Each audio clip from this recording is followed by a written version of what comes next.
Hold on, let's see if we get Sax on the line. All right, guys. I guess Sax is blowing it off because he's too busy with his app. No, fuck so Sax. We'll start without Sax. Let's start. We'll start without Sax. Okay. 3, 2. Let your winners ride. Rain Man David Sax. And instead, we open source it to the fans, and they've just gone crazy with it. Love you, Besties. Queen of Quinoa.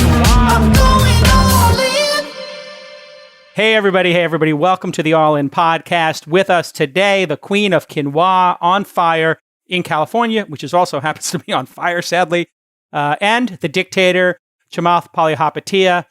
David Sax will not be joining us today. He's too busy with his All-In app. Oh, I'm sorry. It's actually Callin. He put a C in front of it before he co-opted the All-In podcast. It's Callin. Callin, his Callin app, which is debuted this week. But Sax will be, if you're a Sax stan, I think Sax is... No, we've done one show without Freeberg. Now we're doing one without Sax. Yeah, this will be the Sax-free episode. It is what it is. Sax-free episode. All right. So we got a lot. I'm here. Oh, look who joined! Look who joined! All too eager to take credit for Callin on Twitter, so don't pretend like you're not part of it now. Yeah. Oh, I'm sorry. I meant Callin app. No.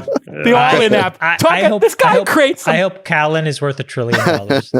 Yeah. I can't believe it. This guy is complaining that I'm leveraging the pod. Style licensing of the term all in to Sax and gotten paid like $7 million in equity for him using our name. Oh my God. I gave you guys so many shout outs, during the whole shout No, out you promotion. did. By the way, no, he did, because I listened to his interview with Emily Chang, and I listened to his thing with Axios with Dan Premack. And, did he?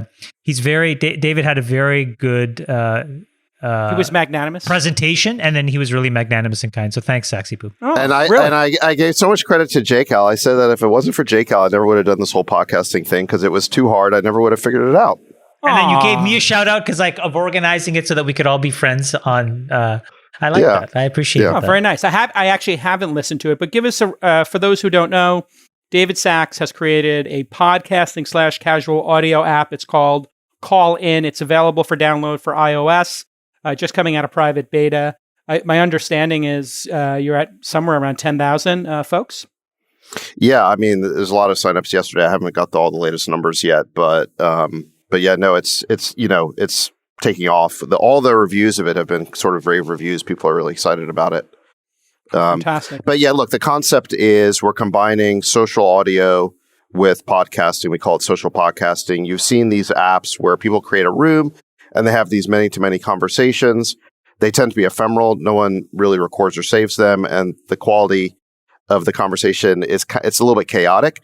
But we've taken that concept and put it in the service of creators who can now essentially record their pod in front of a live studio audience. They can bring up we call them callers. They can bring up people from the audience one by one to ask their questions. It's much more organized and structured. It's not a free-for-all to try and grab the mic. And then once you record the episode, you can then go into post-production in the app. You can edit the transcript in order to edit the episode, and then you publish it and you can share it. So so it's basically like OnlyFans but audio. It's OnlyFans, but for people who don't look good on camera. Do you still jerk off at the end or no? Family show. Come on. I do. I do when this becomes a unicorn. No. Please, it's all getting cut. No, not delete. It's my birthday today, God damn it. All right. Happy birthday, Chamath. We're going around the horn here. Everybody's patting themselves on the back. Let's all take a moment to say what we like about Chamath. Okay. Great. Let's get back to the episode. That was quick. What do I was thinking about, what birthday present do I get for Chamath? And then I was like, gee, what do you get for the dictator who has everything? I don't know. What does Kim Jong-un need? Exactly. Hey guys, wait a second. Just what did they get MBS for his birthday? Hey, we don't have... Well, actually, I'll tell you. Very rare wine. There's actually an answer to that question. Apparently, Madeleine Albright once got Kim Jong-un a basketball signed by Michael Jordan for his birthday. So apparently apparently that's what you get a dictator. Access. Yeah. You get them access to people they wouldn't normally have, or a bone saw. Oof. A very old French Burgundy. Or Ideally you could- white, but the white doesn't hold up as well. But if you go back at, I wonder if you could drink yesterday I had the two fills, Deutsch and Muth, at my house, and we drank 1996 Salon Claude de Mesnil. No, sorry, 1997 Salon Claude de Mesnil, and then we drank a bottle of 1996 Paul Roger Sir Winston Churchill champagne. Fabulous. Only champagne last night. It was fabulous. We could also get you some plutonium if you want to. No, guys, I don't you need want to take anything, out some but enemies. I would like you to come and play poker next Thursday, you fuckers. And then I two will. is just bring a really nice bottle of wine or champagne. We'll drink it together. Fine. That's fine. Oh my God, I got cases of terrible wine. I'm going to bring them. No, you asshole. Did you hear what this fucker did? Oh this my fucking God. asshole I'll tell shows you. up. I This moved. piece of shit showed up last week. And he's Yeah. like, Chamath, here are these fantastic bottles. And I looked at this, it's like 1985 Camus. And I'm like, that's not a good year. I've never Right heard in of the- right in the garbage. 85. Right in the garbage. Wait, it gets better. It gets better. Yeah. He has two bottles. Yeah. And so he gives them to Joshua. And Joshua looks at them, and Joshua doesn't know what to think. And he looks at me, and I'm drops like, them on the and I'm ground. like, just like, And so Joshua's like, wow, David, thanks, Friedberg. This is incredible. I appreciate it. And then Friedberg does the fucking most brutal thing. Open it. Let's just drink it And Josh was so appalled, he opened it and poured it on Chamath's cherry He tea. No one drank fucking- it. I threw it out. He took it right tasted to the He's herb like, garden. No, Yeah. he said, where did you find this? He goes, oh, it was in my basement in the hot, temperate, humid fucking San Francisco weather for 10 years. Yeah. I had no He's idea. like, So oh. I moved, I moved like 2 weeks ago, and I went to the basement to like get all my boxes, and I'm like, I've got like hundreds of bottles of wine that I have not seen in years. And I start going Not through these, and temperature I'm- controlled. not Right next to the temperature furnace. controlled. They weren't lying flat. I'm like, these things Oh are all my like, they're all corked. They're all corked. And there's like stuff Sacks. from the 80s, Josh. from the 90s. Yeah. Sommelier Josh took them and poured them over the arugula salad. He didn't was want to just ruin like- the arugula. No, he didn't ruin the arugula. It would ruin the He- fucking vegetables and herbs in the garden. He basically cleaned gonna bring Poured them in the Chamath's- drain. I'm gonna He bring some poured more them wine on next Chamath's week. windshield. Do not Cleaned his bring any Tesla. more wine to my house. Oh my God. I'm bringing wine for your dog. If your dog's coming back with Nat, we've got My dogs wine. are coming back today. Yeah, they're flying back from All I Italy have as we to speak. say about that game is thank God Mr. Beast has 100 million followers on YouTube. Ooh. R.I.P. Mr. Beast. All right, listen. Well, First of all, by the way, I want to I gotta say, give a shout out to Mr. Beast is fucking incredible. He's a great, what a great human. What an incredible entrepreneur. What a great human being. Yeah. Good time. For 23 years old to be that He's sophisticated. 23? 23. Dude, this guy. I thought he was 30. This guy is clearly on track to being an billionaire. enormous figure in culture. Oh, he's going to be a fucking multi-billionaire. He Easily. is determined, hardworking, smart, kind, good to ambitious, people, clever, ambitious. And he's got all these amazing. great, and his ideas. He's creative, and he's just a good human. I Mr. really enjoyed the Beast time was with him. one of Yeah. the most impressive people I've met in a really, really, really long Totally time. agree. I mean, he and I had been texting for a long time on Twitter and then just on text. But then to finally meet him, and we had talked on the phone and we had Zoomed before. I'd never met him in person, but what an incredible human why don't we being. have him as a bestie guestie on the pod? He should totally have- fit he'd be in great. with the group too. He was great, just funny. You know what and- we should do yeah. is we should all round everybody up. We should fly to Greenville and we warehouse? should surprise him. Yeah. Yeah, do a little game at his warehouse. Now it's on here's the an podcast. idea. No, what we could do is we could tweak Phil Hellmuth and just have a game and replace Phil in the game with him as our new bestie.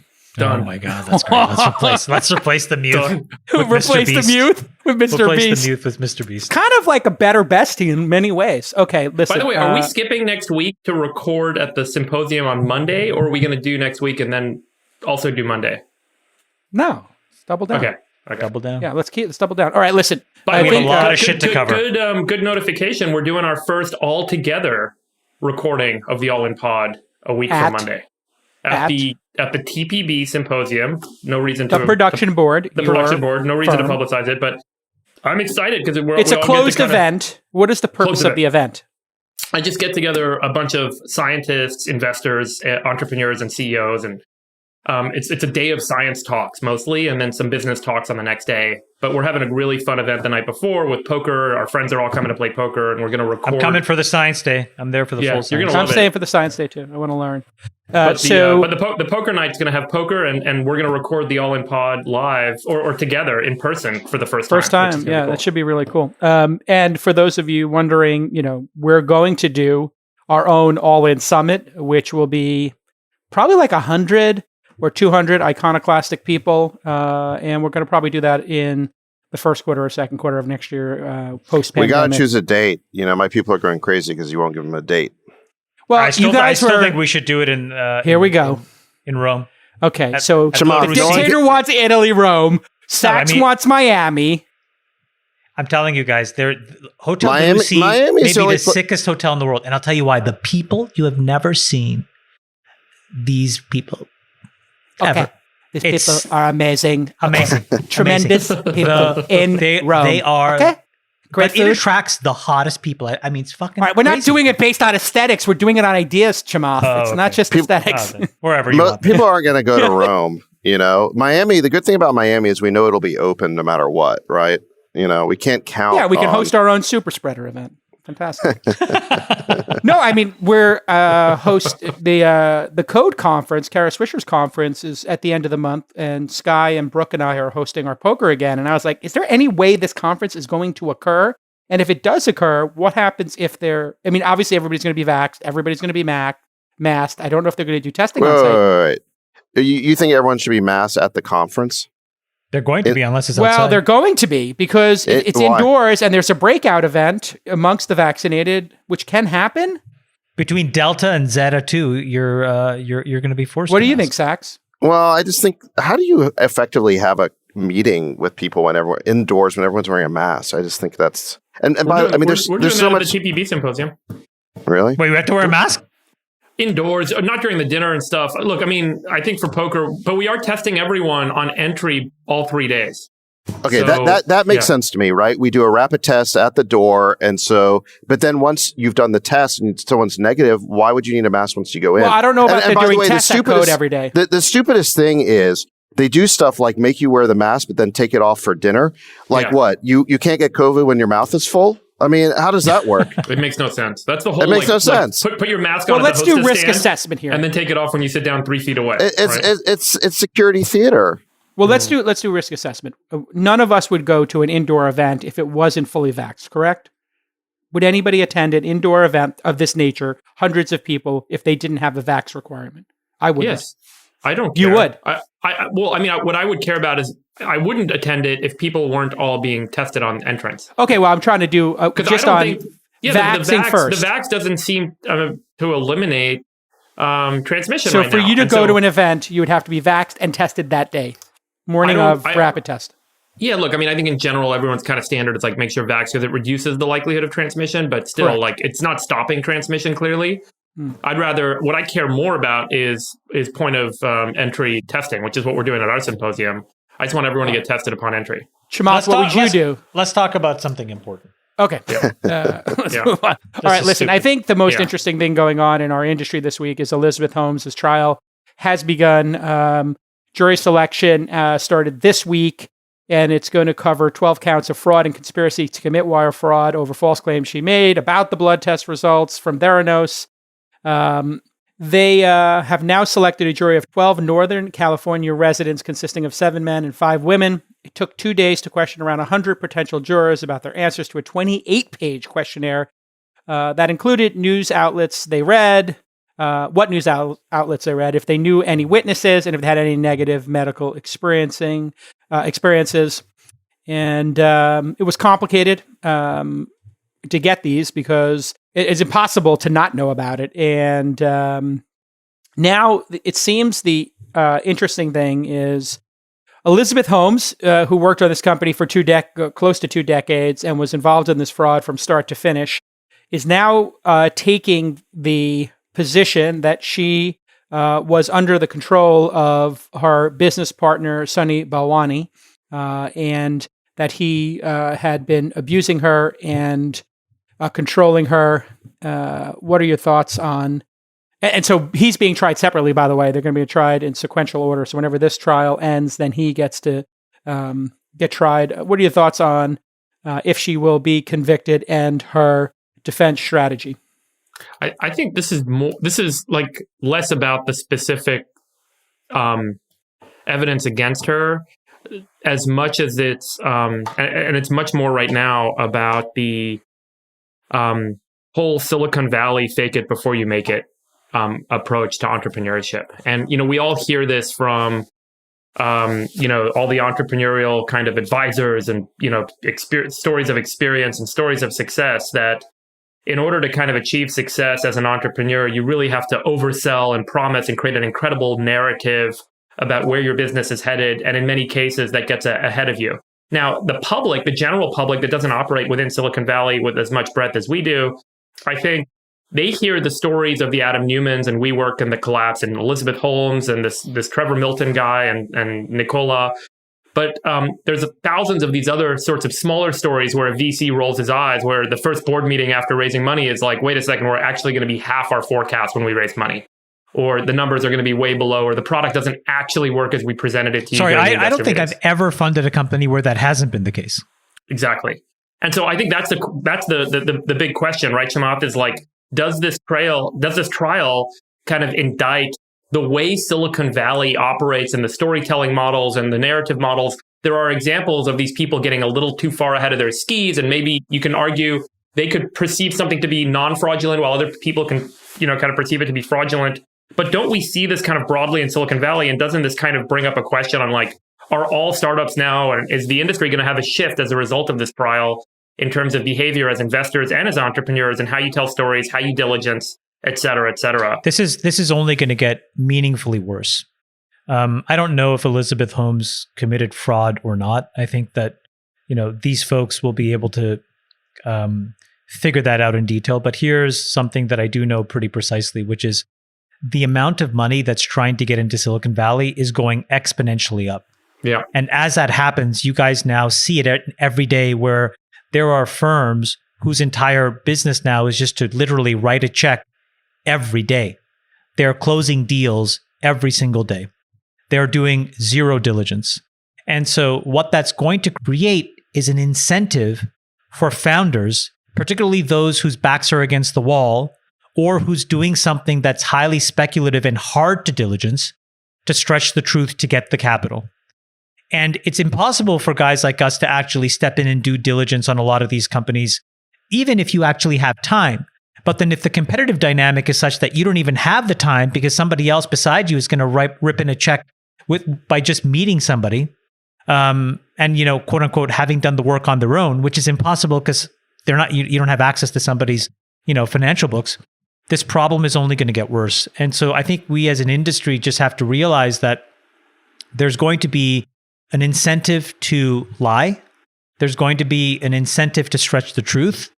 And it's because of the amount of money that's available and the lack 100%. Of diligence that's happening. Sachs, is this an example in the case of Elizabeth Holmes of somebody being delusional as a strength or somebody committing fraud as a crime?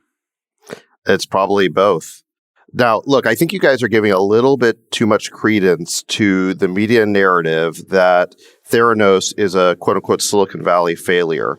The truth of the matter is there was no major Silicon Valley VC firm, in fact, not even a minor one, that invested in Theranos, as far as I know. There was no VC on the board of Theranos. We've talked about this before. It was a bunch of kind of grand poobah types. And there was no one who actually had the technical competence to do diligence.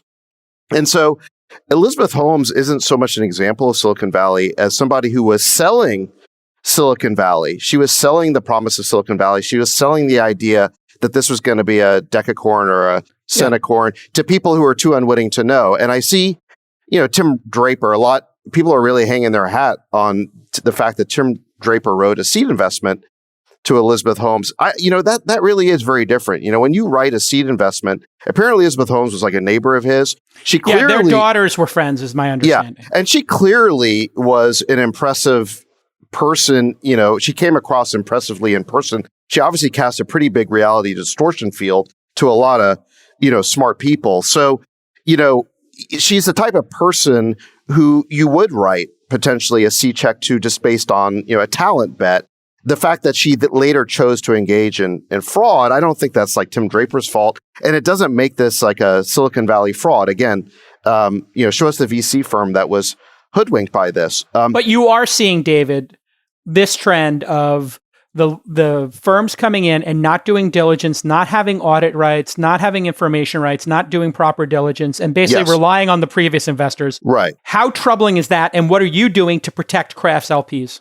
Yeah. So look, I think there's a big difference between going into a board meeting and finding out the projections were inflated because, like, frankly, we all take projections with a grain of salt, right? But versus the founder lying about the past, right? So people are always going to put the rosiest picture, or they're going to puff up what the future is going to look like. And it's up to you as the investor to determine if that's true or not. But they cannot lie about the past. They cannot lie about what their revenue was last year, what contracts they signed before you invested. That is fraud, right? And that's where Elizabeth Holmes crossed the line. She wasn't just painting a rosy picture of, what the technology would look like, years from now. She was lying about their capabilities at the time people were investing. That is the line you cannot cross. Look, we conduct diligence. We, try to look at financials. We try to make sure that the numbers are all true. Frankly, we're not investing in things that involve a tremendous amount of technical risk, a lot of technology risk. So we always use the product before we invest. The idea that the product would be faked, I think it would be hard to perpetrate that kind of fraud with a SaaS company. But so look, I mean, that's what we look at. It's interesting you bring that up. I just dropped a link into the Zoom chat. Co-founder and former CEO of Palo Alto-based startup technology company Headspin, charged with securities fraud and wire fraud. And this guy, Lakwani, 45 from Santa Clara County, basically was lying about their ARR in a SaaS company. And they raised a bunch of money. So this is an example of somebody... It can happen in every company. Yeah, it can happen at... SaaS, I don't think you're inoculated just because you invest in SaaS. My point is, if you have a person that's willing to rip in a check, $100 million, 3 hours after meeting you, asking for no diligence, at some point, David, your back is going to be against the wall because you're going to have to justify to your LPs why you aren't in some of these theoretically good deals, right? And some of them will become fraudulent. They'll just turn out to be. It's just the laws of distribution. So it's a bit of a prisoner's dilemma, you're saying, Chamath. I mean, you have to get deals done, you're up against people who won't do diligence. No, it actually comes down to something different, which is then you have to differentiate with real brand, meaning... If somebody really wants you on the cap table, they will absolutely slow everything down to get you. Correct. Right? So for example, like let's assume like it's Mike Moritz. I'll use that. There is nobody in the world, I think, who's not a complete buffoon moron who wouldn't slow his process or her process down to get Mike to be on their board. Mm-hmm. And so if you're willing to basically just scuttle an entire process and just take the fastest money, I think it actually says something that there is more risk in backing somebody like you than somebody that wouldn't slow down. Right? So then, the problem is there's fewer and fewer Mike Moritzes in the world, I think Sachs is one of those people. I think Peter Thiel is another kind of person. Bill Gurley is another kind of person. So there are these people in our industry where I think that you will slow things down. And I do think allow these folks to do diligence. And I think there will be less fraud in general for that cohort. But if your platform becomes one that's just about ripping money in, and I think the late stages are roughly this, it's all brand independent because the money is the same, the valuations are the same. But doesn't Freeberg. Doesn't it introduce the risk of the retail investor? We're seeing more retail participation via syndicates, via one-off investments, online kind of marketplaces, and also SPACs, where the retail investor relies on, Chamath, some of these kind of bigger institutional or perhaps some name that gets them carried interest in an investment, doing the diligence. And if the activity level is going up and the dollars are flowing in and the margin of error is increasing, is there not some inevitable kind of SEC backlash and consideration around how are private companies ultimately raising money? And how much they are disclosing, and we kind of face this, regulatory threat. I can address this as a syndicate lead. We only take accredited investor money at this time, and so anything that happens is with obviously sophisticated people, the top 4% of Americans investing in companies. And in our diligence now, we have seen a spike in what I'll call massaging or painting the picture in a way that I'm not comfortable with. And we have maybe tripled the amount of time we're putting into diligence now because I really care about my reputation. And maybe 20, 30% of the companies we wind up, after initially wanting to invest, maybe giving them an offer, getting an allocation, in recent history, 20, 30% we're winding up backing out during the diligence process because their revenue was not software-based. There was $100,000 in consulting revenue. And for me, it's like, if you're going to, make these kind of decisions early on in the company, I think it's indicative of future fraud or future moral or ethical issues. So we're sitting out in a lot of cases. There are public platforms now, Republic and Seed Invest, which I know are also increasing their diligence process because there's so many newcomers to the space. And I think there's a level, I'll be quite frank here, of entitlement amongst founders that is being, let's say, encouraged unintentionally by the lack of diligence that's going on. People are not taking the process as seriously as they did 10 years ago or even 5 years ago. Well, look, I agree. I think the diligence you're doing is really good. And here's where I agree with Chamath.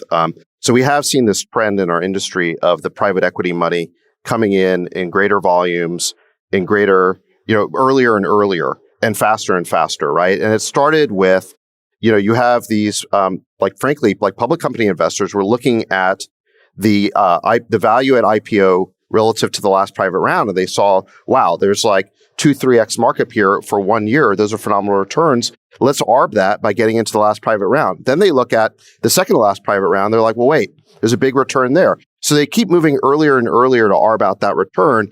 But to Chamath's point, it's just they're applying a financial model where they're not in the diligence business. They're just, and I think they just see fraud as a cost of doing business, right? Something they can model out with the portfolio. But the only reason they can model it out that way and have the fraud be an acceptable and predictable sort of cost of doing business is because you had these firms in our industry who actually did diligence at the seed, at the Series A, right? Yes. And now the private equity guys, they're moving so early. They're actually even now doing they're moving all the way to Series A. So no one's doing the diligence. And so that is a risk, I think, because it might actually change things. And this is where, bringing it back to Elizabeth Holmes, I think it's important here that there's a conviction. I think she should do time. This was clearly a major fraud, big time fraud. And even if she didn't directly perpetrate it on Silicon Valley VCs, I think the message to the industry would be absolutely horrible if she gets away with it. And frankly, I'm a little concerned she's going to get away with it. Because... Well, she is incredibly charismatic. John Kerry was saying on a CNBC hit that don't underestimate her charisma and ability to snow people. And the Svengali defense, and she just had a baby, which, people don't want to discuss because it seems like it's sexist, but she is a Svengali herself who will manipulate people in the... I like the way you say that, Svengali. She's a Svengali, like a... I think you mean Svengali, but... Yeah, I'm in Brooklyn right now. Sax, what do you handicap her likelihood of conviction at? I think it's probably like a 50-50. And I think, so here's the thing. When she was running this company, she wanted everyone to believe she was Steve Jobs. She even did the media tour with the turtleneck. She wanted everyone to know that she was a Jobsian micromanager who made every decision and was responsible for the success. Now that she's on trial, she wants us to believe that she wasn't calling the shots. She wasn't the person in charge. She had 99% voting power in the company. Yeah, look, this is sort of the Romy and Michelle's high school reunion defense, where she wants us to suddenly believe that she was sort of like, the sort of ingenue who didn't know anything. And, but she might get off because she kind of looks like Lisa Kudrow, 3 rounds. There's a lot of deep pulls here. You are going deep media. That is deep. The number of pulls there. Based on the 3 polls, I know exactly how old you are. Romy and Michelle's wedding. Lisa. No, Lord. She's going to go up there and pretend to be Lisa Kudrow or something, like somebody who's at DITS. It's super offensive that she wants to get up there and say that she was this abused woman. I mean, for women who actually are abused, for her to get up there and say she's an abused woman and she perpetrated this 20-year... Hold on. We don't know whether she was abused or not. And if she was, it may or may not have implicated in what she did, which we don't know whether she did, because again, thank God for the laws in America, she is presumed innocent. Yeah. So let's all just I think what David, where I agree with you, is the following, which is, we do need to know that investors, we all sign up for expressing the fiduciary responsibilities on behalf of our LPs or on behalf of our stakeholders. Okay. There needs to be some equivalent standard that founders are held to. And there needs to be consequences for lying, particularly about the past. Because in the future, you say, I'm just projecting. But in the past, you're right. You have to be able to rely on what's given to you. Like, look, when we do diligence in a company, we are given everything that they have, right? We talk to their lawyers. We talk to their lawyers' lawyers in some cases. In the public markets, all of this has to be transparently published so that we can come to our own conclusion. Sometimes those conclusions are right. Sometimes they're wrong. But we can at least know that they're not lying to us. The minute that it turns out that they were fudging the numbers that they gave us, you're making, the best decisions you can. You're assuming that it's great data, but if the data is fudged, you're fucked. And so to the extent that she did that, then she should be punished because we need that standard. This goes beyond money. She was switching people's results. She was saying that she was giving them a blood result on her incredible Theranos machine, and she was running it to the back and running it on an Abbott machine. Is that right? And she was taking investors, putting their blood into her machine, the Theranos machine, then taking them for coffee, running it to an Abbott machine and giving their results. I mean, this was the definition of a premeditated, deliberate, and multi-year fraud. Ooh. I put her at 80% likelihood of guilty, and I put the over-under at 32.5 months served. Served. I don't know what the... Take the under. You're taking the under of 32.5 months? I'll take the served. I'll take the under. What do you got, Well, Sax? I hope you're right because, I'm a little worried that she's going to figure out a way to pull the rug over people's eyes here. What are our kids going to get in jail if we were Chinese right now and they played video games? How many months are they going to get? Basically, I think you would do harder time. So moving on to our next story. No, the consequences is to the Chinese internet companies. No, what's the consequence to the kids if they're caught on video games? No, you're not. The companies have to turn it off. Right. All right, here we go. China bans young people from playing video games. This is for kids who are under the age of 18. They are now restricted from playing games on weekdays, can only play for 3 hours most weekends. And these were set as a response to China's physical and mental health being affected by gaming, according to Reuters. It limits... I think they're doing what all American parents would want our government to do for our kids. I don't disagree with that. Gamers are now penalized if they don't obey, and the gaming companies will be as well. Gaming companies will have to prove they have an identification system in place, like requiring monitors to use their real names. Do you know how fucking hard it is? I have 3 kids in that age range.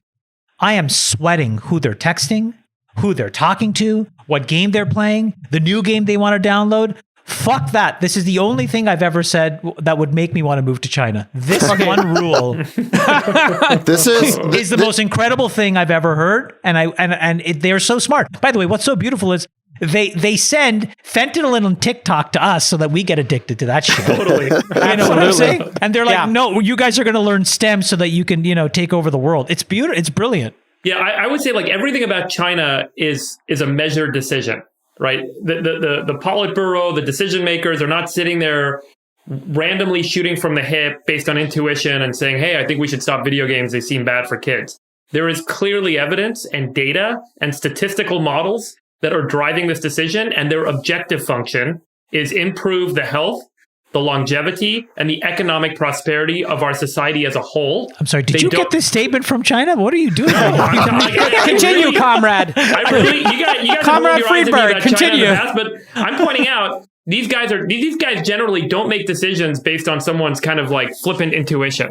They make decisions based on what they believe to be in the better interest. And I'm not saying it's right or wrong, but in the better interest of economic prosperity and longevity. They got a 100-year plan, let's be honest. And so there's they want data to win that certainly underlies this. Yeah. And I think we all know it intuitively. We can certainly read reports. But in the United States, we value individual liberties above all else. And so we don't find ourselves in the circumstance. It seems foreign and scary and crazy. But again, it's another, in my opinion, it's another tool that China will use to outcompete this century. Yes, that's true. But let's be clear. We don't value individual liberties. That's not true. That's just what we tell people. But that's not totally true. And you know that. I'm not going to go there, but yes. Well, I mean, we are literally sitting here fighting. There's a group of individuals who are fighting to wear masks, or not have to wear masks, rather, not have to take the vaccine. And at the same time, and I don't know if we want to go there, we are denying a woman's We have to right go there. to choose. Let's go to David Sachs. David Sachs, are you in support of Texas's abortion ban? No, let's just hear him on China. No, I think it's a stupid law, and I'll explain why in a second. But just on the China thing for a second, this is like, I'll be a dissenting voice here. This is like if we had given Tipper Gore dictatorial powers. I mean, this is insane. They're gonna determine how many hours a kid can play video games. I mean, look, I get the potential benefit, but this is incredibly intrusive into the lives of citizens. And I'm not sure that video game playing is altogether a negative thing. You know, I think it's mostly our kids go through a phase where they play a lot of games and they grow out of it. And, you know, you talk to developers, computer programmers, they all went through some phase where they were like hyper addicted to video games. It, you know, builds hand-eye coordination. It builds computer literacy. So I'm not sure it's like, look, obviously if someone does nothing but computer games their whole life, that's a problem. But as a phase that a kid goes through, it's not the end of the world. I agree with you because I used to play 3 hours of fucking Zelda a day when I came home because I was a latchkey kid. No, because I was a latchkey kid and I didn't have anybody to take care of me. I don't think, David, though, that's what kids are getting when they're playing 4 hours of fucking Call of Duty every night. 4 hours. And these kids are playing 10 hours a day. Well, by the way, I think China has another motivation for this ban, which is they've got a lot of, because of the one-child policy, right? They've got a radical misbalance of, you know, male to female ratio. They've got a lot of young males without romantic prospects in that country. Basically, they have an incel problem. They have a ton of incels. It's a giant incel problem. And I don't think we hear much about it because they control the media. But I wouldn't be surprised if there's a lot of just random violence out there. And the last thing they want to do is have these incels playing Fortnite and Call of Duty, shooting people 5 hours a night, and then getting their brains wired that way. That might be playing into this decision. I don't know. Mm-hmm. Well, again, you're just validating the mental health aspect. They've studied the mental health implications of these video games, and they say enough's enough. Point. I'm not arguing for the ban. I'm arguing for the fact that China has certainly done something to indicate, they have some data that indicates why they should make this decision. It may be, you're right, it may be about kind of, you know, getting people to be more romantic and get out of the house and go get married and have kids and whatnot. But there's certainly and remember, their objective function is always about longevity and economic prosperity. So, you know, there's something that's making them say that we can increase economic prosperity, increase longevity by doing this. And that outweighs whatever the detrimental social and other effects might be. I think there's something to read into it. But no matter what, every big decision they make has some degree of competitive advantage for them. And, you know, those kids, if they're not playing video games, they're going to be doing something else. Like, I don't know, programming computers, doing biotechnology in a lab, figuring stuff out on the internet, writing the next cryptocurrency. I don't know, but there's going to be some advantage that's going to arise out of the time and the productivity that's going to be generated by this. And I think that's the calculus that they're undertaking here. I'm not saying it's right or wrong. No, we all agree they're thoughtful. The question is, what is this going to do for this generation if they don't play video games? Are they going to be more productive? Are they going to be, you know, they'll be good drones for the collective, you know? That's right. No, you're right. You're exactly right. And that's the downside here is even if they get it right in this particular case, how much freedom do you have to give up? How much state surveillance is there in the enforcement? And how many other insane policies will they foist on people with this mentality of you don't get to live your life individually, you got to serve this collective? Actually, I think your best point, Sachs, is that I think what could happen here is you can overplay a hand, and by squeezing people too tightly, you can't play video games, you can't run your own companies, you're going to get replaced, you can't practice your own religion, you can't say what you want, be a journalist. These things could add up, and they could, you know, piss off a young group of people who do what happened in Tiananmen Square or in Hong Kong, and they could be dealing with, their own revolution. And what if it's video games? Revolutions have started over similarly, seemingly simple acts by an authoritarian government, taking away people's right to sell fruit on the street. You know, famously started the Spring Awakening in the Middle East. So You could see this actually, I think, maybe it's a small chance, 5% or 10%, creating a lot of social unrest. Do you want to? Maybe. All right, should we go to Texas? You guys want to talk about that? Speaking of social unrest. I'm going to lose my mind here. All right, here we go. SB8 creates a private cause of action that enables Texans to sue those who perform or aid and abet the performance of abortions after a fetal heartbeat has been detected. The ban comes 2 years after abortion restrictions were proposed in Georgia, Mississippi, Kentucky, and Louisiana. The previous propositions were spoken out publicly against by progressive tech companies with a female customer base, and women-led businesses. That proposed bill never became law. Sachs, you want to just frame for us the legal sort of case here, and then let's go to. Well, do you want to go back and actually frame Roe v. Wade and Planned Parenthood versus Casey? I think those are important to understand what the hell's going on here. Sure. Okay. Well, so Roe obviously gave women the right to choose, the reproductive freedom over invalidated abortion laws, very, very in a very, very sweeping way. Casey sort of modified Roe. It upheld it, but modified it, saying that the state could impose some restrictions as long as it didn't place an undue burden. That was the key term, undue burden on a woman's right to choose. And I think what was at issue in that case was, I think it was Pennsylvania. The state of Pennsylvania imposed a waiting period and some consultation with an advisor. And so it delayed the abortion, but it didn't restrict or didn't otherwise eliminate it. Let me add. Yeah. No, well, so Casey, Roe as modified by Casey is really the law of the land right now, which is the undue burden. Then Texas comes along, and do you want to explain this law? Yeah. So this law is, regardless of what you think about abortion, it's a really bizarre law because what it does is it doesn't just it doesn't ban abortion outright. What it does is create a private right of action, basically a right to sue in civil court anyone who aids and abets an abortion after about 5 or 6 weeks. So 6 weeks. 6 weeks, basically after a fetal heartbeat can be detected. So which is about 6 weeks into the pregnancy. And the way the law works is that, so point one, abortion providers are prohibited from performing an abortion if they can detect fetal heart tones. Again, that's 6 weeks. There's no exception for rape and incest. I think that's really explosive politically. And horrible? Do you think it's horrible as a human? Yeah, I think I'm curious your personal position. Yeah, well, let's get that. Let me just explain the law. So the law puts the onus of enforcement on private citizens, not government officials. Okay, they do that to make it harder to legally challenge this under Roe and Casey.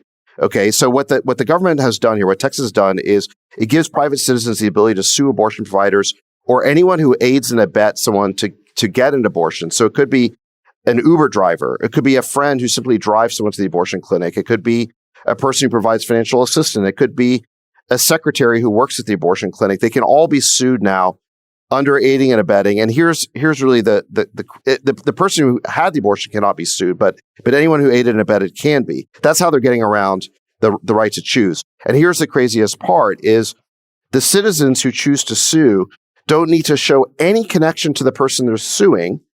And they don't even have to live in the state, right? So there's no connection to them. There's no personal injury to them, but they're basically suing under a personal injury, under a civil right of action. And if they succeed, the law states that they're entitled to at least $10,000 in damages in addition to their legal costs. So if they win, their legal costs get paid, but if they lose, they don't have to cover the defendant's legal fees. So they just get a free shot here. Which is also, I've never seen a loser pay rule like this. I mean, there are loser pay rules, but they're symmetric. So we have an asymmetric loser pays rule, but I don't think we've ever had a civil law like this where somebody can sue where there's no injury to them. There's no standing here. This is the thing that's fundamentally, I think, at odds with our entire legal tradition. And I think regardless of what you think about abortion, this law will eventually be invalidated by the Supreme Court or a lower court on that ground that they're allowing people to sue without standing. And it's a horrible precedent because can you imagine if what Texas is basically doing is deputizing private citizens to enforce in civil courts a prohibition that they cannot or will not pass directly. Is this the best they could come up in your? Well, hold on. Let's just state a couple more facts. Like, this was an extremely well thought out law. I think that the pro-life faction in Texas clearly had some very smart constitutional thinkers that were able to navigate around Roe v. Wade and Planned Parenthood versus Casey to get something written that could be passed in a way where, Sam Alito just basically punted and said, we're not going to give a stay. And so this is going to have to meander through the courts. There is still a risk that it could just get kicked down to Texas and it could remain a state issue, which there is a big risk. And if that's true, then, other states could basically take a run at copying this law. What I wanted to talk about was, if you bring it all together, Friedberg said something about we really value personal freedom. And this is where I was cynically actually, that's not true. This is an example in my opinion of where this is just we are very hypocritical, where, if we talk about a vaccine mandate, there's just an entire fiery, up in arms of people, usually typically in the same states that are very anti-abortion, that are tread on me lightly. You can't touch my body. I have the right to decide.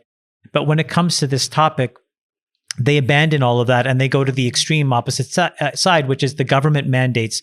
And to be able to say that to 50% of the population, that just because you are born with reproductive organs, that you're treated different, or specifically, a uterus, ovaries, and a vagina, you're treated differently than a man, to me just seems absolutely insane and just fundamentally just erodes this idea of equality, at just a very principled level.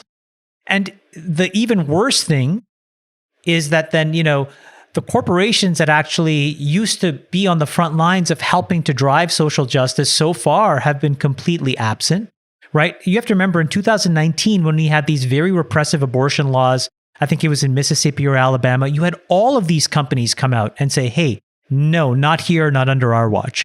Then when you had all these voter suppression laws in Georgia, right? You had all these companies come out and say, hey, absolutely not on our watch. We will leave the state if you implement these things. But so far, what you've seen in this law is complete radio silence in Texas. And this is, you have to remember, Texas is the 9th largest economy in the world, right? In the world. So you have every single kind of company, from technology to otherwise, who have chosen to either start or relocate their businesses in this state. And I got to think that, these employees and these leaders of these businesses should be saying something, and they haven't said a damn thing. Freeberg, you have thoughts? And then we'll go to you, Sex. Look, I feel like everyone has a limit to what they believe defines individual liberty. Should everyone have complete freedom to the point that they can take a gun and go shoot anyone that they want? The answer is no. I think even the most diehard libertarians would argue that there's some degree of, John Stuart Mill's sex.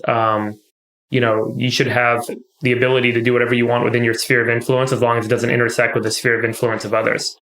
And so the philosophical argument that I believe the pro-life movement makes, which is really a different point of view on values, is that the sphere of influence of a fetus exists at some point in time, and therefore shouldn't be invaded by the mother. Now, I'm not speaking, obviously, my point of view. My point of view is extremely pro-choice, just to be very clear. But the argument is I think one that we all kind of blush over and assume that it's about taking away a woman's right, without recognizing the voice on the other side, which says that there is a right to life by a fetus at a certain point in time. And so to me, there's almost this principle debate that arises, and it probably certainly falls more along religious lines than it does on a religious spectrum than it does on a kind of a libertarian spectrum, or a spectrum of liberties, that kind of defines that crossover point for people. But clearly, Texas is a really interestingly confused state, right? I mean, there's this argument about individual freedom, but now what comes across is a highly kind of conservative point of view with respect to the freedom of a pregnant woman.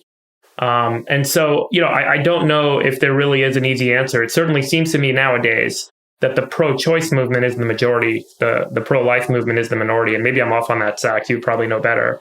But I'm not sure this truly does set a precedent that becomes kind of a widespread recognition of a new way of addressing kind of the pro-life movement or giving the pro-life movement some additional movement. I still think that the pro-life movement remains a minority, and over time that will, there'll be perturbations, but there'll certainly be some resolution over time in favor of what I think the majority. Where are all the politically correct people? Where are they? Where are they right now? Where are all the politically? I mean, like, I guess they were happy to get Mike Richards or whatever the guy's name was fired from Jeopardy last week, but where are they now when we really need them?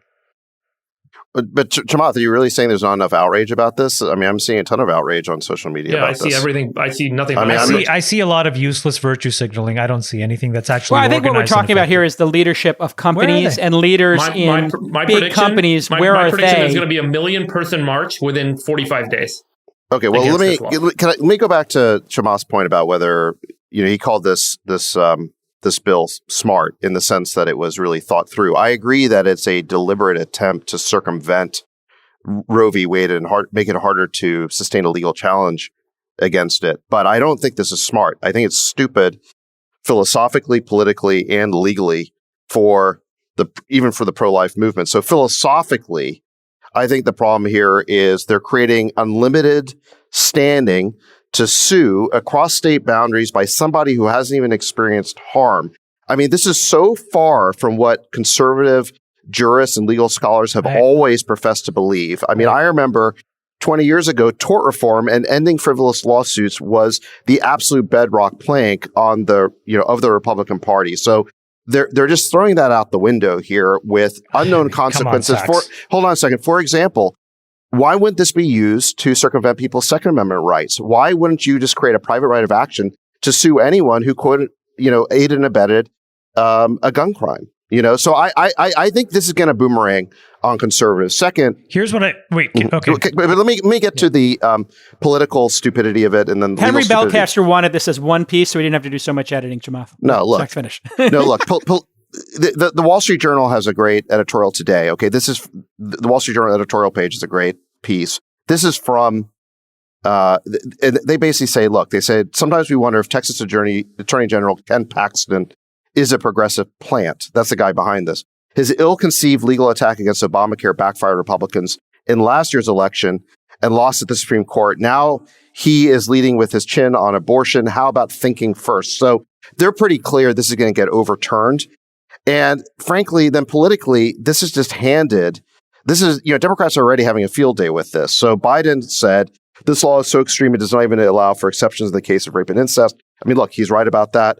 And Gavin Newsom, the polling for him is now going through the roof because all he has to do for the next 10 days is talk about right to choose in this Texas bill. And he's going to cruise towards defeating the recall because it's basically you're talking about something differently than I was. What I'm saying is something very specific. If you go back to Roe v. Wade, it was written by a man, first of all, which we can debate whether that makes any fucking sense.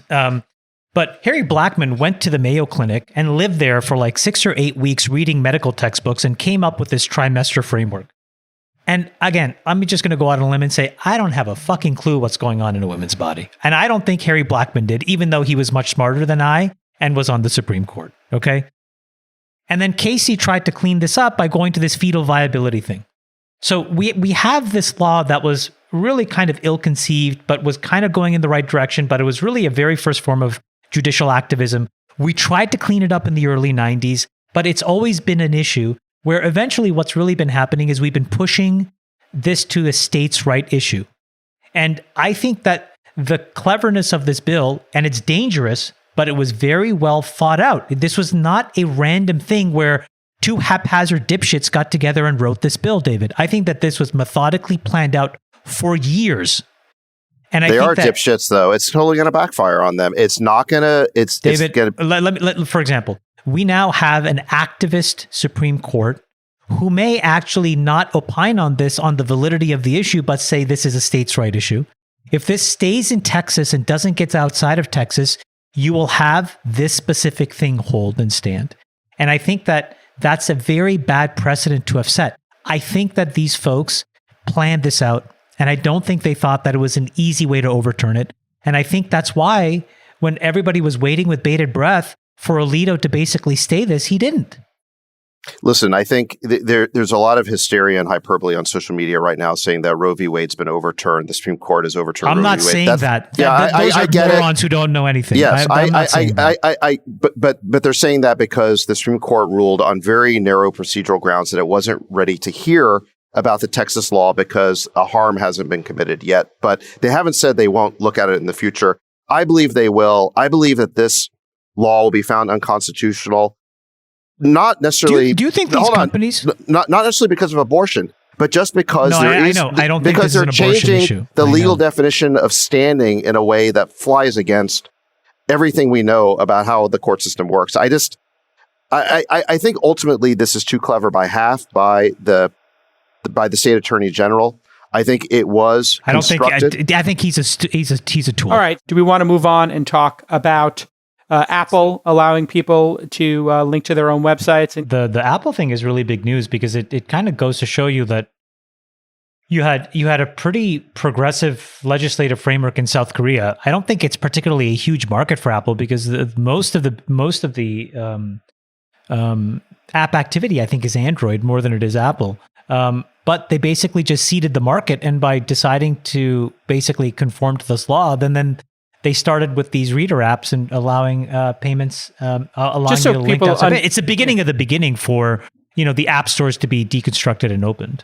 This, just so people understand, Apple said it would allow media apps to create in-app links to sign-up pages on those companies' websites, allowing the likes of Spotify and Netflix to bypass the iPhone maker's cut of subscriptions. Now, of course, you can use Spotify and Netflix on your phone, but you may have probably people haven't experienced this because they've already become members of it and did it on their site, but you can't actually pay through your phone and you can't sign up through the app. They were technically not allowed to link to it. So this is a small concession only to media folks. So what do you think, Sachs? Well, I think Chamath has kind of said this at the beginning and the end. I think there's some truth to that. Look, I think the root of this is the fact that Apple has this 30% rate on any in-app purchases. And like Bill Gurley said, it's a rake too far, right? Just because you can charge 30% doesn't mean you should charge 30%. Ultimately, this is why the whole ecosystem has been up in arms. They formed an industry coalition to challenge Apple. That resulted in a lot of legal challenges, lawsuits, and a lot of these companies like Spotify and Tile, they testified against Apple in hearings. So I think this 30% rake has ultimately backfired on Apple. It's created a huge backlash, and now they're paying the price. They've already had to roll it back for these so-called reader apps. So, if what you're doing is buying a subscription to, say, Netflix will now be able to redirect you to their website. You can buy it there and then consume the content, on your iOS app without Apple getting a part of the split. But this now opens the door for this type of thing to apply to games as well, where there's a lot more in-app purchases, like Fortnite, right? So I just think this is a case where, what's the old line that pigs get fat and hogs get slaughtered? Apple has been a hog, and now it's getting slaughtered. Yeah. By the way, I want to point out, this is a really interesting experience of the free market. Clearly consumers and the developers on the apps in the App Store ecosystem were vocal and angry enough that this behavioral change from Apple, the structural change, kind of came to bear. It didn't require regulatory intervention.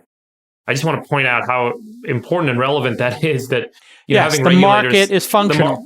The market is functional, and having the government and regulators come in, and people complaining to the Senate about Google and Apple monopolizing them out of their businesses, ultimately gets resolved when there's enough kind of collective mass from the consumer / partner that says to the big incumbent player, we're not going to play by these games anymore, by these rules anymore. I gotta think Lena Khan being appointed did make Apple think maybe we should stop. Right? It may have instigated enough fear here, right, to kind of kind of get start the giving concessions, right? Yeah. Some modest concession that if you're a Spotify or a Netflix or Audible, we're going to let you buy through the app. I mean, Jack, do you want to live regulation and monopolies and antitrust? Well, yeah.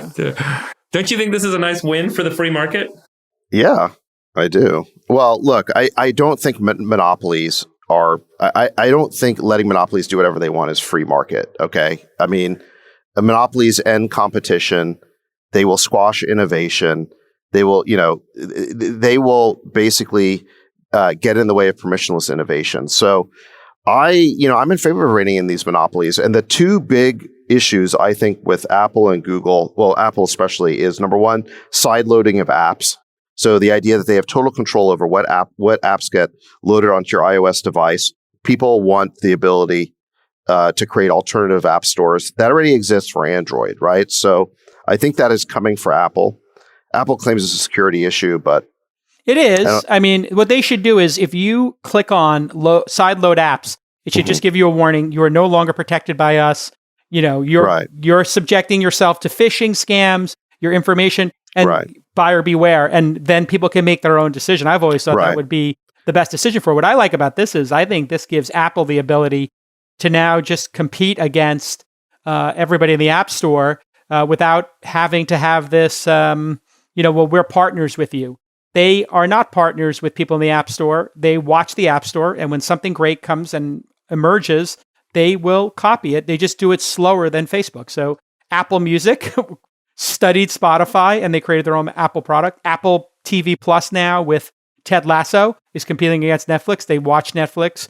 And I signed up for Apple Arcade for my daughters because I didn't want them to be paying for in-app purchases. I'd rather just have the games stop upselling them. And that's been wonderful for $5 or $10 a month to have that. And I pay for the news product. So now they can just compete against everybody directly. I think all of these media companies are going to be video games, podcasts, TV shows, and music. So I don't know if you saw Netflix is going to be doing podcasts about their shows and video games. I think Amazon will be video games content. It's all going to be one thing. And Disney Plus will have games built into Disney Plus, I bet, in that subscription price. So the consumer is going to win ultimately. I think monopolies are good because monopolies are just like lazy, and it's easier to innovate and compete against a monopoly, to be honest, than it is to compete against cronyism. When there's kind of embedded kind of government regulation that prevents emerging competitors from competing effectively, it's a lot harder to win than against some slow, big, uninnovative monopoly. Go ahead. Well, here's the counter argument. So I agree with you that big, slow, lumbering monopolies can be great to compete against. But here's the problem. When they control access to an ecosystem, when they're gatekeepers, that's the problem, because now you have to go to them and they're going to be slow, lumbering, and stupid in terms of allowing you to innovate. And when they see you becoming a threat, they'll squawk you. That's the problem. If these guys didn't control platforms, that would be one thing, but they control the most important platform there is, which is the operating system. So I just think that, this is Microsoft and Windows all over again, except there's two of them, right? There's iOS and Android. Well, and in Microsoft's example, you could load whatever software you wanted. They were just bundling. They weren't saying you couldn't load Netscape. They're just saying, we're going to give you Internet Explorer with the operating system. So this is even worse. I mean, Apple is saying you can't even install your app. Yeah, Microsoft was actually pretty open by comparison, but there is like a version of bundling here. What Spotify said is, look, when we have to pay 30% and Apple Music doesn't have to pay anything, we can't compete with that, you know? And they have a point there. Yeah, it's a completely valid point. California's on fire. This is the third or fourth year in a row this has gotten acute for the Bay Area.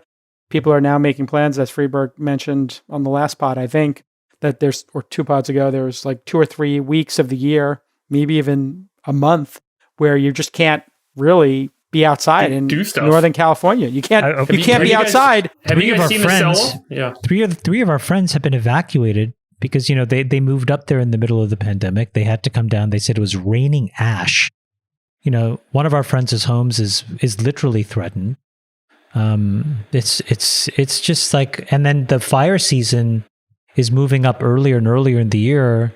My kids were in camp in Tahoe this July, and they had to be evacuated. And fortunately for us, we had a really good friend of ours, a neighbor here, whose kids were also at the camp, be able to drive up in the. But my God, like that was.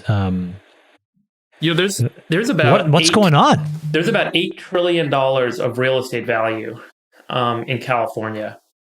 And, if you assume a tenth of that is exposed in the middle of this kind of dense fire, these dense fire regions. Let's say it's $1 trillion. There's $1 trillion of real estate value that you cannot insure anymore. So I had an idea about this, Freeberg. I was looking 2 or 3 years ago when these fires started, maybe it was 4 or 5 years ago now, for a blanket that could go over a home, could be installed or dropped over a home with helicopters. I know this sounds crazy, but is there a material that's light enough that you could put it on a helicopter and drop it over one of these? Yeah, asbestos 2-3 million? Work. Yeah.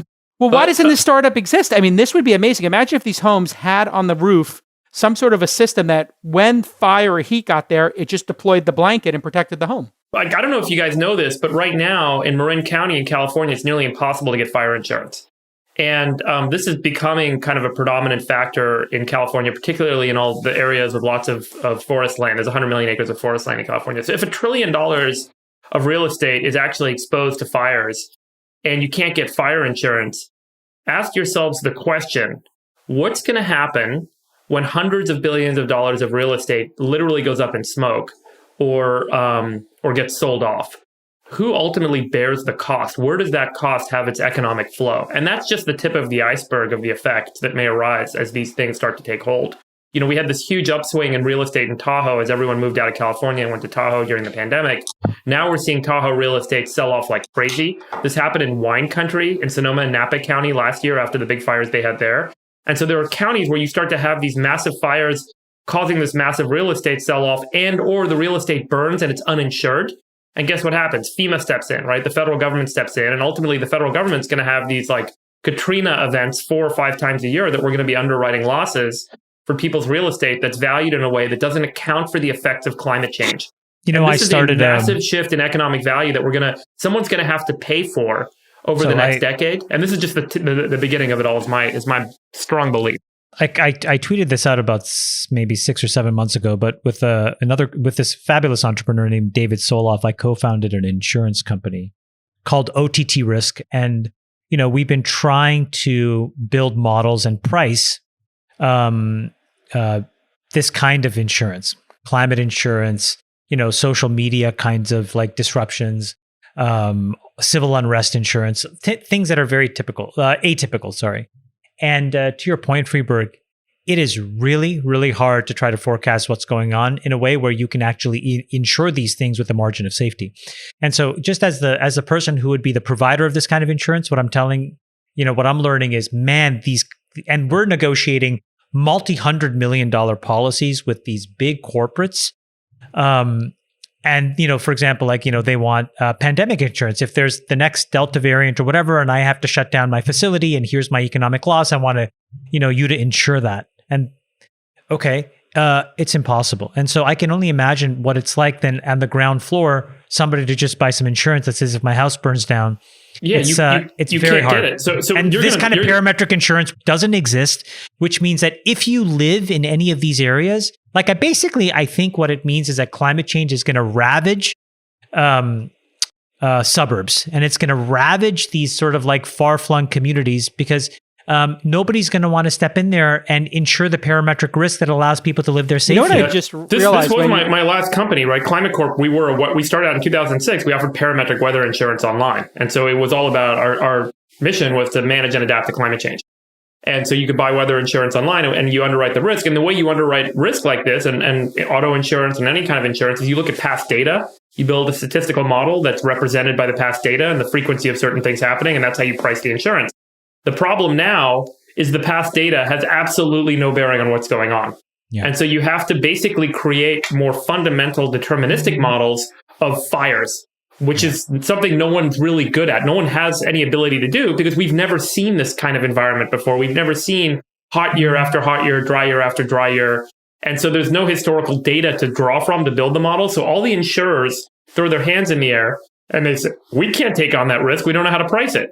And when they don't do that, I'm telling you, the government's going to end up having to step in and pay people money for the lost homes. Or the government's going to have to say, the reality here is that we can't afford to do this and you can't build homes there. And talk about functioning markets. I think what we're realizing is the market now is so convinced that global warming is real and you can't deny it, that we just can't insure for it. Therefore, we're going to have to make serious societal changes. And that's part of this process. Insurance being denied for hurricane zones and insurance being denied for fire zones is part of the process of people accepting the reality that we're not doing enough. Yeah, J-Cal, the problem is not that it's going to be denied. It's that you're not going to be able to get it. And if you are, you're not going to be able to afford it. And so it's not even that people are really open to writing the kind of cover that allows you to go and safely live in Lake Tahoe 10 or 15 years from now. And that's the shame of it. So we have these beautiful places that I think are just going to be under duress and under pressure. And it's going to force everybody to live more and more in the major metropolitan areas, which is, I'm not sure that that's what everybody wants. Or it's going to change building. I mean, we saw now in Florida and other places, Louisiana, other places that are flood zones, nobody builds on the ground floor anymore. Everybody builds, on stilts, and they put a car garage underneath it because it's going to flood it. I have friends in New York this week, and I'm here, and I had to change my flight to come to New York for the wedding that I'm going to. I had to change my flight because last night we were going to be flying into this craziness here. They got 3 inches of rain in 1 hour. 15 people, my understanding, has died in basement apartments because they couldn't or they didn't get out in time. It's kind of hard to understand, but I guess people stayed in their apartments while they were filling up with water, and then did you see the video of like the floodwaters ripping into the New York subway? Yeah, it's crazy. Oh my God. And New York is not built for this. So now New York's going to just basically have to say, you know what? All the basement apartments, all the basements that exist, they're not livable. You can't live in a basement anymore. And when we build new structures, the first floor is going to be built like they build them in Miami, which is for water to flow straight through them. Right. And the garages underneath are designed to accept massive floodwaters. I've been spending a lot of time on water recently, and the thing that I learned this week, which not the thing that I learned, but a great way to summarize this for folks listening if they don't understand climate change is the areas that are hotter get hotter, the areas that are drier get drier, and the areas that get wetter get much more wet. And so when you have a period of dryness or heat, it's going to be extreme. And when it rains, it's going to be so extreme. And we're just going to get buffeted back and forth between these two extremes. And this is only going to escalate over the next 20 years or 30 years because we have so much embedded pollution that we have to work our way through. Forget all the new stuff, but all this embedded pollution has a cost. And we're just starting to begin processing that pollution. Well, welcome to the all-in depressed episode. I mean, fucking depressive. Wait, this is my goddamn birthday, guys. What the fuck? Happy birthday. What are you going to do? Happy birthday. Women's rights are being taken away. The planet is on fire. New York is underwater. COVID is not ending. Nobody can insure anything. And I don't know, man. The market's ripping. There's lots of money coming into climate change. Investors and entrepreneurs are more optimistic than they've ever been. There's a backdrop of challenge, but with challenge comes opportunity. And I think people are pursuing it like nuts right now. And it's pretty exciting. No, I like the way you say entrepreneurs, because I say it entrepreneurs, but you say it entrepreneurs. Yeah, it's got an E and a U, Chamath. I mean, entrepreneur. Yeah, but it's a very literal pronunciation of it that I'm like. Look, I think you're a real Svengali of the word entrepreneur. Svengali. Are you going to monetize something now, Sax? Yeah, go ahead, Sax. Monetize your new app. Monetize Callin. Yeah, leverage the all-in audience. Yeah, that's the good news here. Callin's doing really well. Great launch. I'm going to be rich. Tahoe's on fire. The jewel of California is going to be ash. But Callin got 10,000 downloads. I think that in terms of processing all the bad news, I do think we have a tendency to underestimate how much political partisans sort of whip things up. In any event, should we end with this Rogan thing? I actually think it's a pretty good issue to talk about. Joe Rogan got COVID. I think they misframed what he said. I actually saw the original quote where he said, should a young person take the vaccine? This was in the very early days of the vaccine, or should they wait a little bit and see if it's safe? I think was his position, not one I agree with, but I don't think what he said was absolutely crazy. His quote was, if someone has an ideological, physiological reason for not getting vaccinated, I don't want to force them to get vaccinated. So, and then he got it, and he had to cancel some shows. I think there's something kind of funny here, but also kind of serious here about the way the media covers news like this. First of all, the media is positively gleeful whenever they can report that somebody who expressed any vaccine hesitancy or skepticism gets COVID, right? It's almost ghoulish, I think. Look, I'm vaccinated. I'm really happy I got the vaccine. I think it helped me have a much milder case of COVID than either would have had. So I'm pro-vax or whatever, but here's what the media does. And the craziest headline I saw about Rogan was that Rogan is taking a horse dewormer as that was medicine, so dumb. Yeah. referring to ivermectin, right? Now, look, I don't know whether ivermectin is a helpful treatment or not. I think you got to do a double-blind study to figure that out. But I also think that it's very dishonest to be describing ivermectin as a horse deworm. I mean, the person who invented ivermectin intended it as a treatment for humans. Humans do take it as a treatment against certain parasites. It also happens to have a benefit in deworming horses, but that's just one of its applications. So to describe this drug as a horse dewormer as if it was the only thing it does, the purpose of that is to make anyone who thinks that ivermectin is a possible treatment, to make them look ridiculous, right? And, so why is the press doing that? Well, the agenda is the press decided that vaccines are good. Okay, I agree with them about that. But this is where it goes off the rails. They decide that anybody in pursuing that agenda, they have to make any alternative vaccine, which would be any therapeutic treatment, and anyone who would take that therapeutic treatment look ridiculous. And this is where I think the media just crossed over into total dishonesty. They're doing the same thing with monoclonal antibodies, which actually I think are a treatment that works.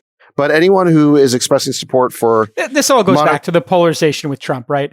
What was the drug that he was such a big proponent of that didn't actually work? Hydroxychloroquine. So I think it's back to that. What do you think, Friedberg? Are you have any opinion on Joe Rogan getting dunked on?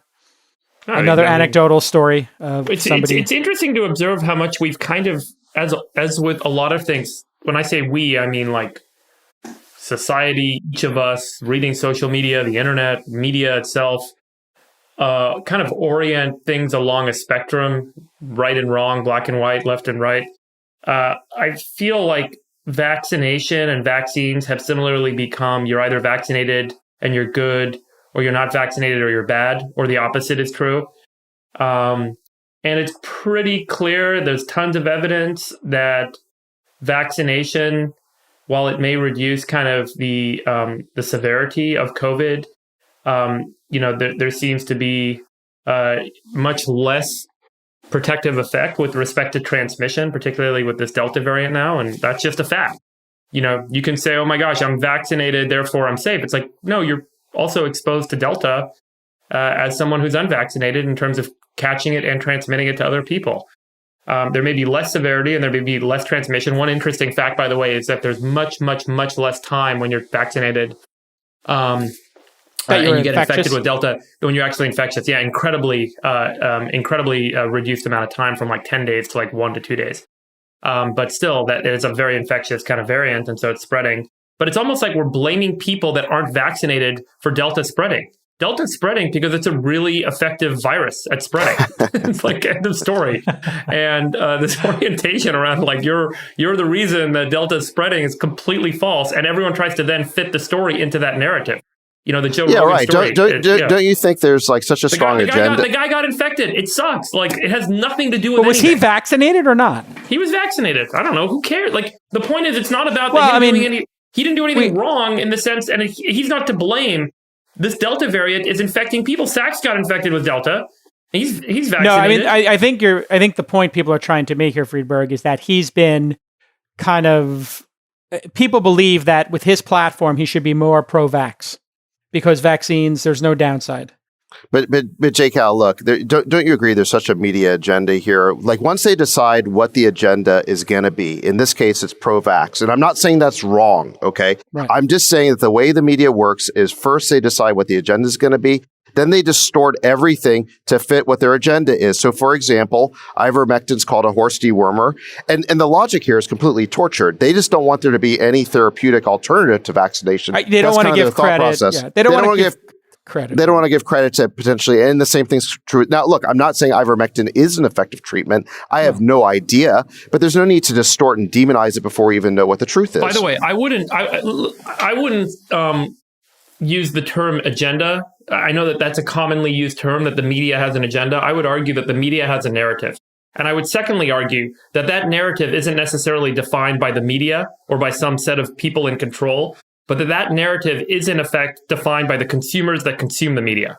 And whatever they click on more. Yeah. They vote with their views. And so the more views, the more clicks, the more dollars you spend on certain media outlets and certain writers, the more those writers get more stories to write and the more the consumption happens. And so my point of view is that the consumer ends up ultimately being the writer of the narrative and the definer of the narrative. And the storyline starts to fit that narrative versus feeling like we maybe felt years ago that, oh my gosh, there's a few people, this cabal that's in control of the media and they're running everything and they're telling us what to believe and see. I think consumers vote with their dollars, they vote with their views. And as a result, that is the narrative that gets written. Yeah, they were not supposed to be tribal. They were supposed to be objective. That was the concept of reporting, is to just report the facts and let the not when it became a consumer product. Well, now it's always been a consumer product, but now it's just become so hard to run those businesses. For profit, right? It's the more you sell, the more money you make. And if it's got, it was supposed to be subscriptions were supposed to inoculate the writers from this that, oh, we're getting paid for subscribers, therefore we don't have to worry about clicks anymore. I predict now what's happened, it's worse because you will lose your paid subscribers if you don't give them what they want. Yeah, I'm going to predict right now our downvotes on YouTube are going to be in the 6 to 10% range on this episode. We have covered freaking You're not paying. COVID, abortion, Joe Rogan, vaccines. Like, this is going to be our worst rated episode It doesn't, of all but time. It was a good discussion between the four of us. All right, everybody, the Rain Man, David Sachs, please download the All In app. Just put a C in front of All In, and you'll find it in the App Store. Congratulations to the folks who got into the syndicate, and thank you to Sachs for allowing the All-In syndicate to participate and lead the Series B. We're going to be leading the Series B. Sachs gave us the ability to lead the Series B. I'm 45, bitches. I turned 45. I 45 never felt so 45. You look good. By the way, a little tuck of silver. By the way, we have a show called All In After Party on Callin, where we've done a couple episodes, including we introduced our Whack Pack. So sort of in between. So like actually what we should do is all the fans of the show, if you like All In and you want a little more bestie, go to the after show. Go and sign up for All In After Party. We have 4,400 subscribers already after one day on the app. It's pretty good. Great. Yeah, that's good. I mean, it'd be great for those, especially if the Whack Pack gets in there. I talked to our guy who does the merch, the Bestie merch guy, and he said he's made like $5 or $6 grand on merch in the last quarter. Paying his way through school on it. That's so great. Yeah, I'm happy for him. All right, Freeberg, we'll see you at the production board closed event. Nobody can get in. Sorry, if you want a ticket, it's not available. Chamath, happy birthday. Happy birthday, Steve. Thanks, guys. All right, we'll see you all. David, wait, Sachs, this is where you say happy birthday, you fucking happy birthday. Say I love you, bestie. Back at you.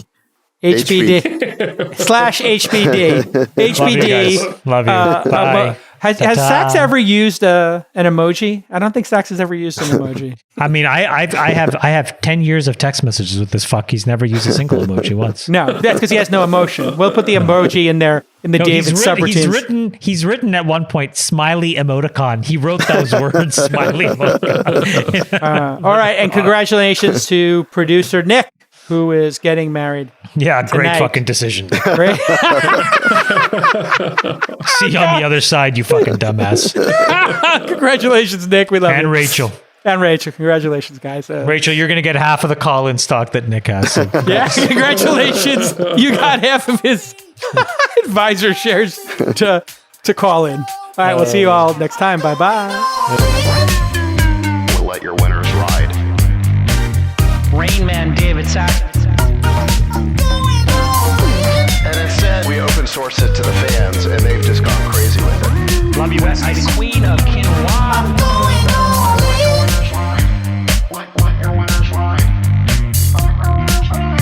Besties are gone. 13. That's my dog taking a notice in your driveway. Oh, man. My haberdasher will meet me at Clinton. We should all just get a room and just have one big, huge orgy because they're all just useless. It's like this sexual tension that they just need to release somehow. Wet your beak. Wet your beak. Your feet. That's gonna be we need to get merch. Besties are back. I'm going all in.